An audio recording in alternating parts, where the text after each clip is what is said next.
Nous sommes de retour sur le plateau de la Grande Team, deuxième période de l'émission. Merci d'être avec nous. Bah oui, on est encore là pendant une bonne heure, donc invitez un maximum de personnes. Ouais, tout ce que... Voilà, vous savez que ces personnes aiment le sport, et c'est notre rendez-vous à nous, amis amoureux du sport. Donc, Canal 203, Startime 740, la TNT numéro 3, l'application RTI Mobile.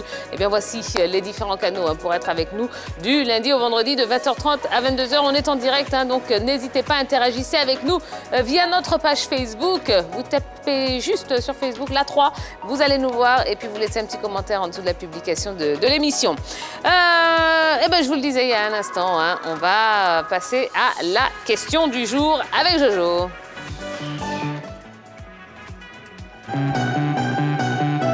Salut tout le monde. Salut Jojo. J'ai pas entendu les présentations de tout le monde. Salut, salut Jojo. Salut les gens au quartier, mais ne répond pas. Après on dit le jeu ne salue pas les gens. Ah non, ouais. non vous êtes très polis. Salut tout le monde, salut JP, salut Henri, salut Roger, salut Martial. Vous allez bien? Vous allez bien? Ça va? Ouais. C'est bien. Et vous-même? Si vous n'allez pas bien, ça va pas. Et vous-même? Ça va super bien. Alors Jojo, vous êtes là pour tester les connaissances de nos journalistes et des téléspectateurs Pas que, aussi. voilà. Alors, quelle est la question du jour? Eh bien, qu'est-ce qu'un corner à la rémoise? Eh bien, pour répondre à cette question, j'ai réalisé donc un micro-trottoir et voici ce que ça a donné. Regardez, et juste après, on se prend. Bon, le corner, c'est quoi? Ça dit la balle est dans notre camp et c'est nous qui tirons. Donc, ça nous revient. Donc, il peut dire à la rémoise, comme vous l'avez dit comme question.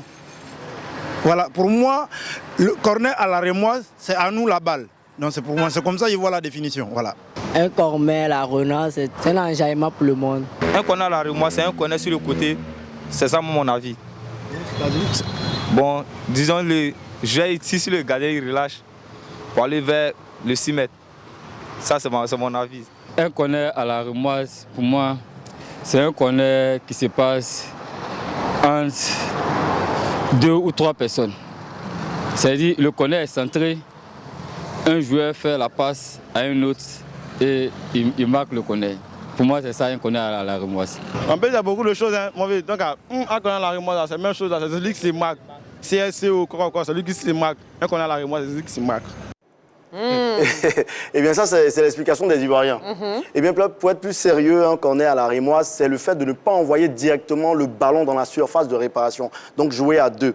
Alors, il faut dire que c'est une technique de tir de corner inventée par le Stade de Reims en 2 temps à ras de terre. Cette technique a été tirée du jeu à la rémoise des années 1950. Eh bien, pour remonter dans l'histoire, en 1950, le Stade de Reims était au sommet de son histoire, comme vous le voyez. 6 titres de champion de France en 1949 à 1962, 2 finales de Coupe d'Europe en 1956 et 1959, un football de passe au sol dessiné par l'esprit de Albert Batteux, l'ex-international français qui s'est reconverti après en entraîneur. Et ils ont inventé le corner joué à 2. Dans les règles, il s'agit de faire une passe à un joueur situé à moins de 9 mètres du ballon.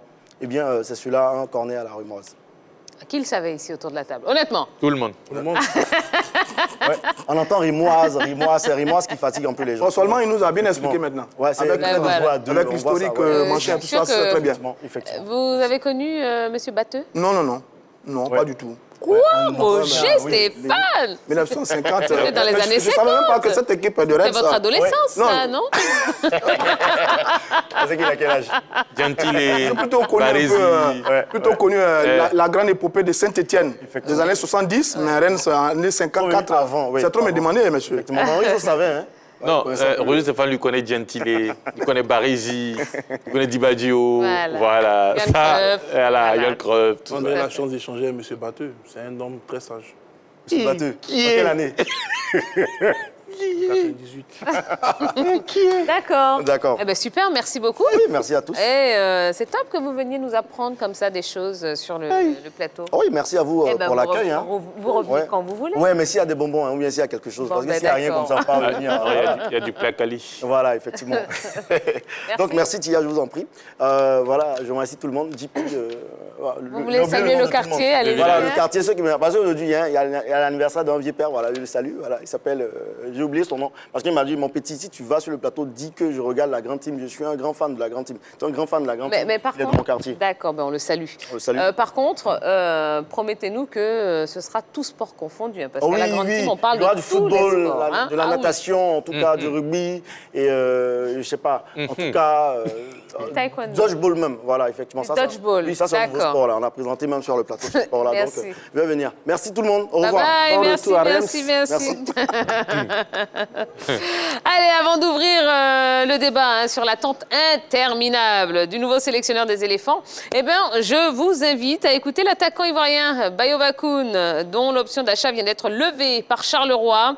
Au vu de ses performances et de son actualité, l'ancien stadiste pourrait frapper à la porte des éléphants. Écoutons-le ensemble.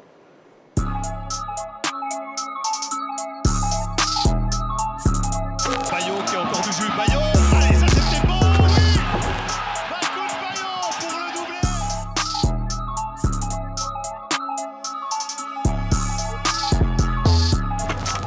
Bonsoir la team, je suis Bayo Bakoun, international ivoirien.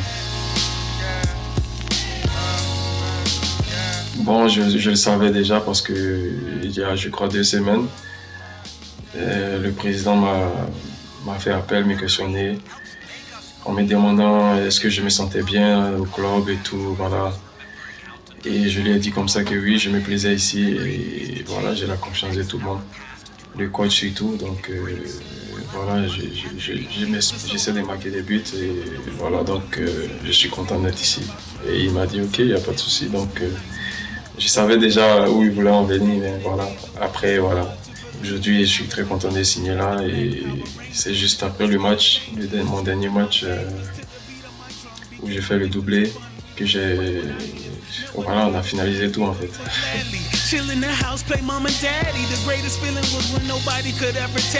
Bien évidemment, c'est une motivation supplémentaire parce que voilà, tu n'as plus à te mettre dans la tête que tu es en prêt et voilà, et tu vas retourner dans ton ancien club et voilà.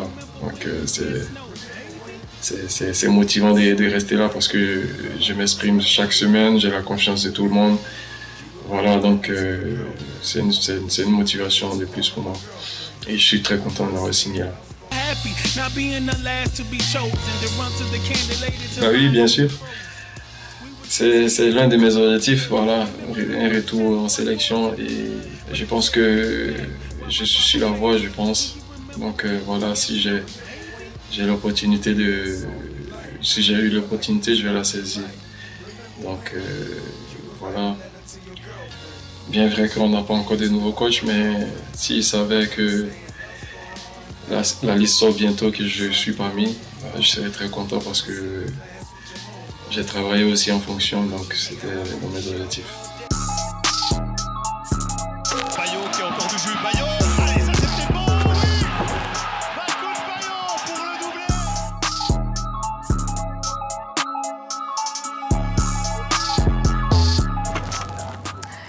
Bayo Bakoun, qui est visiblement très content de signer avec Charleroi et de poursuivre l'aventure dans ce club. Est-ce que vous partagez l'enthousiasme concernant son choix? Oui, c'est un joueur quand même qui a été longuement blessé. D'abord, il appartenait à l'équipe de Celtic Glasgow, prêté au TFC à Toulouse. Il avait fait une bonne saison, ils ont même manqué la montée la saison dernière. Toulouse avait décidé de le garder. Malheureusement, il y a eu un problème au niveau du salaire du joueur. Donc, il est reparti à Celtic et ensuite, il a été transféré du côté de la Gantoise.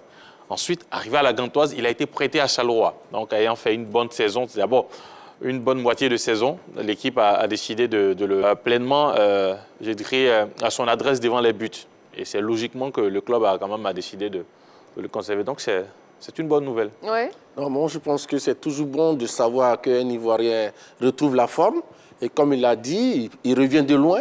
Aujourd'hui, se retrouver à ce niveau et rester dans son club, je pense que c'est quelque chose, c'est une bonne nouvelle. Surtout qu'on n'est pas loin de la CAN 2023. Ça fera un atout offensif de plus, quelqu'un qui viendrait aider notre cher à l'heure. Non, je pense que c'est vraiment une très bonne décision, hein.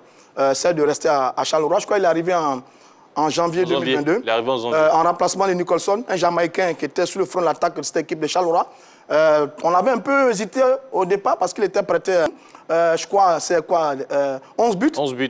En 17 matchs, 2 passes décisives. Oui, on l'a vu tout au long de la saison. Il était là, il a porté cette équipe. En tout cas, bravo. Là, il confirme pour 4 ans. Mais c'est très bien. Je pense que c'est un très bon choix. Il est à l'aise dans ce club. Il a la confiance de tous les dirigeants. Tout le monde en parle. Et c'est une très bonne nouvelle pour lui. Ce Bayo Vakoun, moi je l'ai découvert il y a quelques années du côté du stade Abidjan avec les Bleus Rouges. Je crois une saison, il a terminé meilleur buteur du championnat. Un peu dans la logique des Togimel, de Gwebi Sidiak. Enfin, j'ai dit Gwebi Sidiak, oui, évidemment, Gwebi Sidiak. Et puis, il est parti en Europe. On avait un peu peur à un moment parce qu'il se blessait beaucoup. Regarde, mais le pauvre Bayo, le très bon joueur. Et puis finalement, là, il renaît, Bayo, mais c'est magnifique. Moi, je suis content pour lui parce que, bon, comme a dit Marshall Gourou, on n'est pas très loin de la CAN. Et c'est une très bonne nouvelle pour cet excellent garçon. D'accord. Et vous, Jean-Philippe? Du point de vue de son niveau de forme, on ne peut que se réjouir de retrouver Bayo Vakoun, très efficace devant les buts. Maintenant, du point de vue de, je dirais, l'inclinaison de sa carrière, pour l'instant, on reste un peu dubitatif parce qu'on sait qu'il a la capacité de pouvoir réussir dans un club bien meilleur que celui de Charleroi. Parce qu'il est parti de Glasgow, Toulouse ensuite Charleroi et Gantoise plutôt, Gantoise, Charleroi. J'espère simplement qu'il va pouvoir se retrouver dans un top club parce que le problème des internationaux ivoiriens aujourd'hui, c'est qu'ils sont très peu à évoluer dans les compétitions internationales européennes. Ils sont très peu. Il faut dire que le nombre a drastiquement chuté.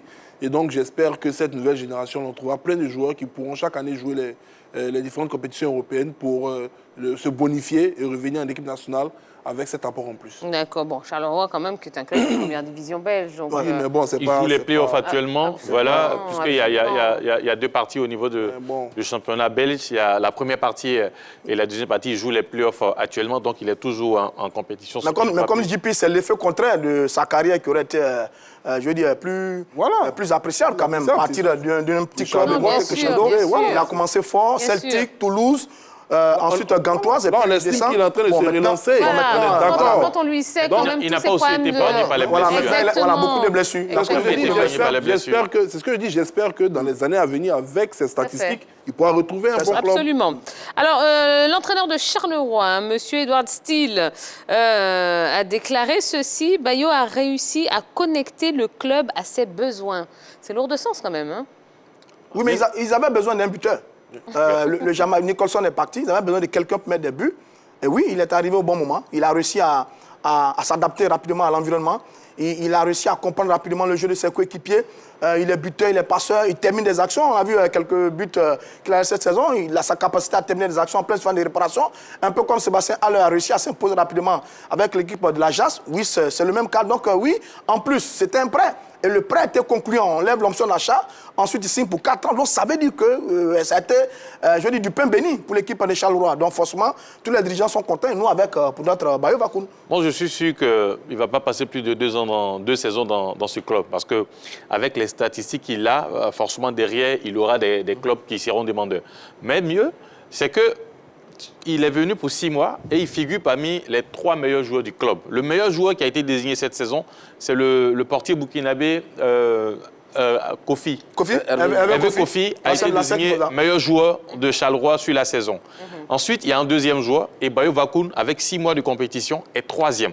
Ça montre que depuis son arrivée, non seulement il s'est très bien intégré, mais en plus, il a apporté ce que le club recherchait, c'est-à-dire un buteur, quelqu'un pour conclure les actions. Il a été là et logiquement, il a mis tout le monde à ses pieds, coéquipier, entraîneur, responsable, tout le monde est content de son arrivée. Bon, voilà, il va continuer l'aventure et nous, derrière, ça peut être profitable pour la Côte d'Ivoire parce que jusqu'à présent... Justement, merci pour cette belle passe en profondeur. Merci. Passe. Quand on regarde ses performances, est-ce que Bayo Vakoun a sa place au sein des éléphants? Et pourquoi pas? Parce que quand on voit les statistiques, en 6 mois, venir et puis avoir 11 buts, je pense que c'est quand même de belles performances. Donc logiquement, je crois qu'il peut, mais tout dépend maintenant de l'entraîneur. Parce que son style de jeu, est-ce qu'il peut rentrer dans son plan? Le nouvel entraîneur, on ne le connaît pas. On ne sait pas qu'est-ce qu'il va proposer comme plan de jeu. Donc, attendons de voir. Bon, la sélection... Là, vous avez un peu esquivé la question. Hein. Vous pensez qu'il a sa place Non, mais vous je parlez veux de dire l'entraîneur, que, mais vous oui, pour les statistiques qu'on Oui. voit, je pense que logiquement, il peut jouer en sélection de D'accord. Côte d'Ivoire. C'est ce que je voulais vous entendre dire. Bon, en Oui. sélection, il y était il n'y a pas longtemps. Il est sorti un peu parce qu'il n'était pas constant. Là, il est régulier, il est performant. Moi, j'aimerais bien le voir un peu en concurrence avec Kwame Christian. Lui aussi, qui est un garçon un peu dans le même style, etc. etc. Tous les deux derrière Sébastien Haller. Bon, on attend de voir ce que ça va donner. Maintenant, comme le dit si bien Martial Gorou, bon, le prochain sélectionneur va décider. Mais sur sa forme actuelle, oui, ce serait bien qu'il revienne en sélection pour titiller un peu notre Kwame Christian. Et c'était lui l'attaquant des U23. Il a été, comme je le disais, barré par les blessures, raison pour laquelle Christian est passé devant et Christian a joué les compétitions. Sinon, les JO, c'était lui qui devrait jouer devant l'équipe, au poste de numéro 9. Donc voilà. Et il avait son dernier match avec les éléphants, date du dernier match aussi des éléphants à Bouaké, où la Côte d'Ivoire bat l'équipe de Centrafrique 4 buts à 0. Il y avait participé. Et je pense que c'est quelqu'un qui... Si il est épargné par les blessures, il peut être une alternative derrière Sébastien Haller, parce que jusqu'à présent, on cherche celui-là qui va pouvoir le remplacer valablement. Ils sont venus nombreux. Boli, bon, le jeune Konaté, je ne vais pas trop le mettre dans le schéma, puisque lui... Il est jeune. Il est très jeune, Oui. il est encore très jeune, mais... Kwame Christian, Boli et les autres ont essayé, mais jusqu'à présent, on n'arrive pas à voir véritablement celui qui va jouer derrière en cas de difficulté pour Haller. Donc aujourd'hui, il apparaît comme le deuxième choix derrière Haller. D'accord. Et vous, JP? Déjà. Ah oui, mais avec Pour l'instant, c'est Kwame Christian qui est là. Hein. Lui aussi, il est assez performant quand même dans le même championnat. Hein. Oui, jusqu'à présent, Kwame Christian avec l'équipe de la Côte d'Ivoire, c'est pas de but. Bon, on va le voir en concurrence. Voilà. On va le voir en concurrence Maintenant, lui, avec ses stats, parce qu'on va s'appuyer, un jour on s'appuie sur les statistiques, avec ses stats quand même, il fait une bonne saison avec son équipe. Maintenant, arrivé en sélection, moi je pense que, vu ce qui se passe actuellement, il apparaît comme le deuxième derrière le... D'accord. Jean-Philippe? Ah, enfin, merci ma chère Tia. Je pensais c'était un mini-débat. Bon, moi je pense que déjà, au niveau de cette sélection nationale, quand on a vu depuis un certain moment, quand on a présenté Konaté Karim comme l'alternative à Sébastien Haller, ça veut dire qu'on a un gros problème au niveau des neufs, parce que on a quand même des joueurs qui évoluent du côté de l'Europe, qui ont plus d'expérience, plus d'allant, mais qui, lorsqu'ils arrivent sous le maillot national, n'arrivent pas à performer. Bon, on a carrément mis de côté tous nos amis qui sont au niveau du golfe Persique. On estime qu'ils sont tous partis là-bas pour une pré-retraite. Donc quand on regarde ceux qui sont du côté de l'Europe, moi je dirais, sans faux fuyant, que Bayo Vakoun revient prendre sa place naturelle de numéro 2 de cette équipe nationale des éléphants de Côte d'Ivoire. Parce qu'on l'a dit, il y était auparavant. Et après, il est sorti pour diverses raisons, notamment au niveau de ses performances. Donc s'il recommence à performer, je pense que quand je regarde au niveau des habituels appelés, de ceux qui ont déjà démontré tant soit peu leur qualité sous le maillot national, il n'y a pas de raison pour lesquelles on ne fasse pas appel à lui. D'accord. Bon, en tout cas, voilà, hein, il est à Charleroi et on lui souhaite vraiment, vraiment, vraiment un plein succès. Allez, on prendra régulièrement de ses nouvelles.